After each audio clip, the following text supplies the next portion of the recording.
Sultan Murum itu sebenarnya sebuah gelar yang diberikan kepada seseorang yang mempunyai andil besar terhadap penyebaran Islam di daerah itu. Sebenarnya kalau di sini Sultan Murum itu nama asli itu Latimbang Timanga. Asli orang Bobo ya? Bukan. Pendatang? Ya. Kalau dia itu sebenarnya seorang yang berasal dari Muna. Iya, dari Muna. Jadi pada saat itu dia itu seorang yang berasal dari daratan Muna yang kemudian ikut sayembara.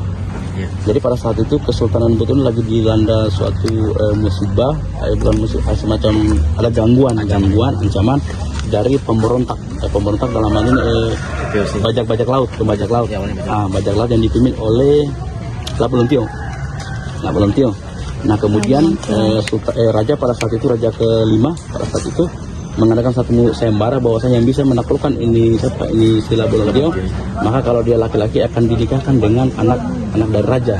Kalau dia seorang perempuan maka dia akan dijadikan menjadi anak dari si raja itu. Ternyata yang berhasil menumpas ini si Lapolontio tadi ini si Murum tadi itu. Kemudian sesuai kesepakatan kemudian dia dikawinkan dan dianggap menjadi, kebetulan pas pemilihan itu dia dianggap menjadi raja. Jadi raja, jadi dia itu kalau di Kendari dikenal dengan dari Halo Oleo dia. Kenapa dia dikasih nama Halo? Karena dia mampu menyelesaikan pertikaian antara kerajaan wilayah. Ya, Mekong sama Konawe sama Mekong selama 8 hari. Kan Halo Oleo kan 8 hari. Tadi Kendari Alileo, bau Murum. Tapi dia orangnya. Terus satu orang juga. Bunda siapa dia? Laki Lapunto. Laki Lapunto, 3. Laki Lapunto, satu orang, tapi namanya beda. Iya, satu orang dia. Jadi dia itu menjadi raja terakhir dan menjadi sultan yang pertama. Jadi dia masuk raja ke-6 raja ke-6 yang kemudian selama 20 tahun dia memimpin menjadi seorang raja. Kemudian masuklah penyebaran Islam itu. Penyebaran Islam setelah 20 tahun memerintah, kemudian dia menyatakan diri masuk ke Islam, maka sistem pemerintahan di kerajaan Buton itu berubah dari kerajaan menjadi Kesultanan Buton. Maka sultan pertamanya adalah si Murum tadi itu.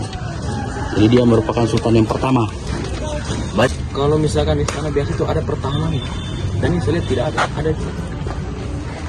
Jadi mana sistem pertahanan? Jadi begini, kalau berbicara tentu kan kalau berbicara pemerintahan itu kan seperti apa yang disampaikan, ada pertahanannya, ada kemudian ada macam-macam lah, dia punya termasuk penasihatnya atau kemudian juru bahasanya. Nah di sini kan istana itu kan boleh dibilang dia tempat dia menjadi pusat kesultanan itu. Bukan berarti dia harus dikelilingi benteng, tapi kan tentu dia juga punya perangkat yang menjaga dia juga di bagian sini. Kemudian yang menjaga juga Sultan juga ini bukan cuma dari secara fisik saja, secara spiritual juga ada juga yang jaga dia. Kemudian Sultan juga di sini dia tidak kebal hukum dia. Jadi kalau daerah lain biasanya apa yang dikatakan oleh Sultan itu adalah menjadi sebuah hukum. Contoh ketika ada yang bersalah, maka Sultan mengatakan, kau harus dipenggal. Contoh, ada sini tidak. Kita punya namanya Undang-Undang Martabat 7. Nah, dari situlah kemudian menjadi peletakan dasar kegiatan yang ada di Kesultanan Buton itu. Contoh kayak Undang-Undang 1945 itu.